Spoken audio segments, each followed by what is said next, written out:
So వాస్తవాలకి స్వాగతం మిత్రులారా. ప్రతి ఒక్కరు వాస్తు తెలిసిన వాళ్ళే, ప్రతి ఒక్కరు వాస్తు పండితులే.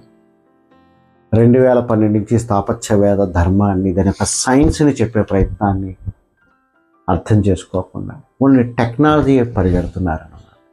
ఆ సైన్స్ని, ఆ యొక్క స్పేస్ వైబ్రెన్సీని ఎలా ఒడిసిపట్టుకొని ఒక ఇంటి రూపంలో మన్ని సన్మార్గంలో పెట్టి మన్ని హీల్ చేసేటటువంటి తత్వాన్ని మహాముని మయన్ ద్వారా మన గణపతి స్థపతి ఏమి ఎక్స్ప్లెయిన్ చేశారో చెప్పే ప్రయత్నంలో మిత్రులారా, ఒక ఇల్లు అనేది మనం తీసుకునేటప్పుడు ఇల్లు అనేది ఒక ప్రకృతిని బంధిస్తుంది తన లోపల.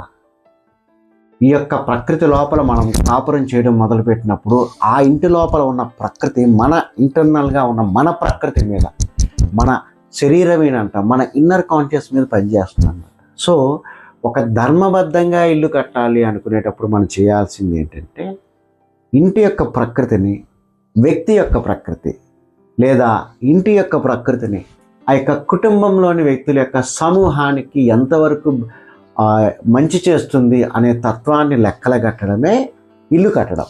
ఈ ధర్మాన్ని ప్రకారం కట్టడమే స్థాపత్య వేద పద్ధతి అంటారు. అంటే స్థాపత్య అంటే అర్థం ఏంటంటే, ఒక నిరాకారంగా ఉన్నటువంటి యొక్క ప్రకృతికి ఒక ఆకారాన్ని ఇచ్చేటటువంటి ఒక కన్స్ట్రక్షన్ సైన్స్ అండ్ టెక్నాలజీని స్థాపత్య వేదం అని చెప్పి చెప్తారన్నమాట.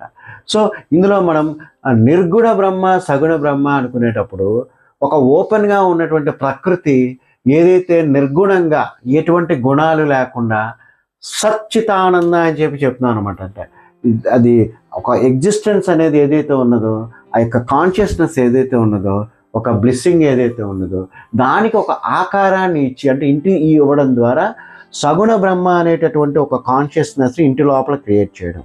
అంటే దిస్ సగుణ బ్రహ్మ ఇస్ ద ఎంక్లోజ్డ్ కాన్షియస్నెస్, అది మీద పనిచేస్తుంది. దాన్నే మనం వాస్తు పురుష అని చెప్పి చెప్తాం. Thank you.